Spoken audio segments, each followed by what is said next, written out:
If you run the numbers and it turns out that you have to file for bankruptcy, don't panic. Remember, this is just a way to start over. Once you make it through this, you are going to come out the other side with a new beginning. You are going to come back stronger than you ever could have imagined possible. Before you can start building your new life, you have to get through the bankruptcy process itself. The rules of bankruptcy are different depending on whether you are filing up in Canada or in the United States. Filing for bankruptcy in Canada. If you are filing or thinking on filing for bankruptcy in Canada, as a consumer you have two options, Division 1 bankruptcy or Division 2 bankruptcy. In both cases, you may be able to avoid filing for bankruptcy altogether by submitting a proposal to your creditors outlining a plan for you to pay off your debt. Division 2 bankruptcy.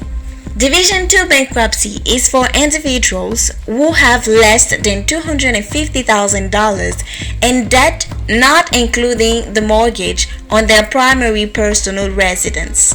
If you are open avoiding bankruptcy altogether, the proposal you submit to your creditors under Division 2 is called a consumer proposal. In this proposal, you submit an offer for debt repayment that lowers the amount of debt you have to pay and extends the amount of time you have to pay it back in, or both. On average, consumer proposals tend to offer a repayment of 50% of the debt in question over a period of about 3 years, though you may ask for up to 5 if you need to. Division 1 bankruptcy.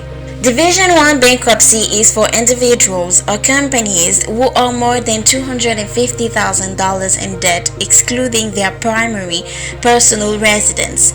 As with Division 2 bankruptcy, before you file for Division 1 bankruptcy, you have the option of submitting a proposal to your creditors to try to renegotiate your debt.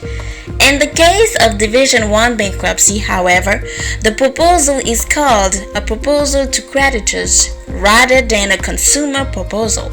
In the case of both Division 1 and Division 2, submitting a successful proposal is often a good way to avoid having to file for bankruptcy in the first place.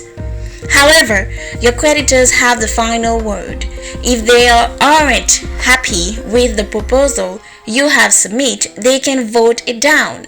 At that point, you can either enter into a bankruptcy voluntarily or you can be petitioned to bankruptcy by your creditors.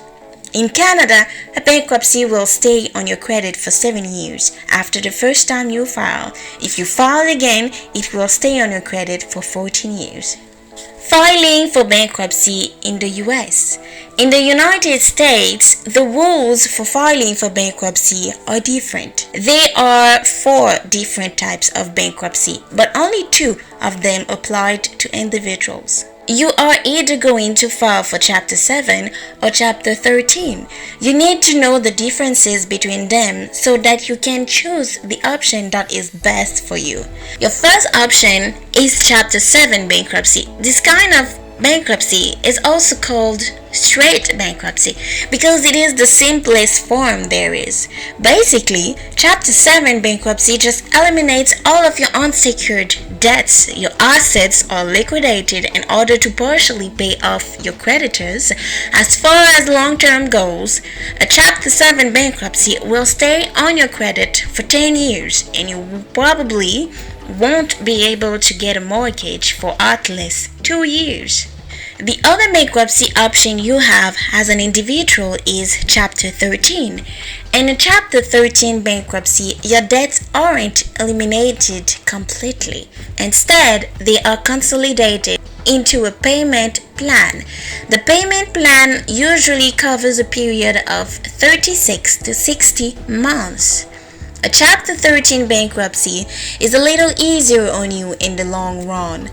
It only stays on your credit for 7 years instead of the 10 years that comes along with Chapter 7 bankruptcy.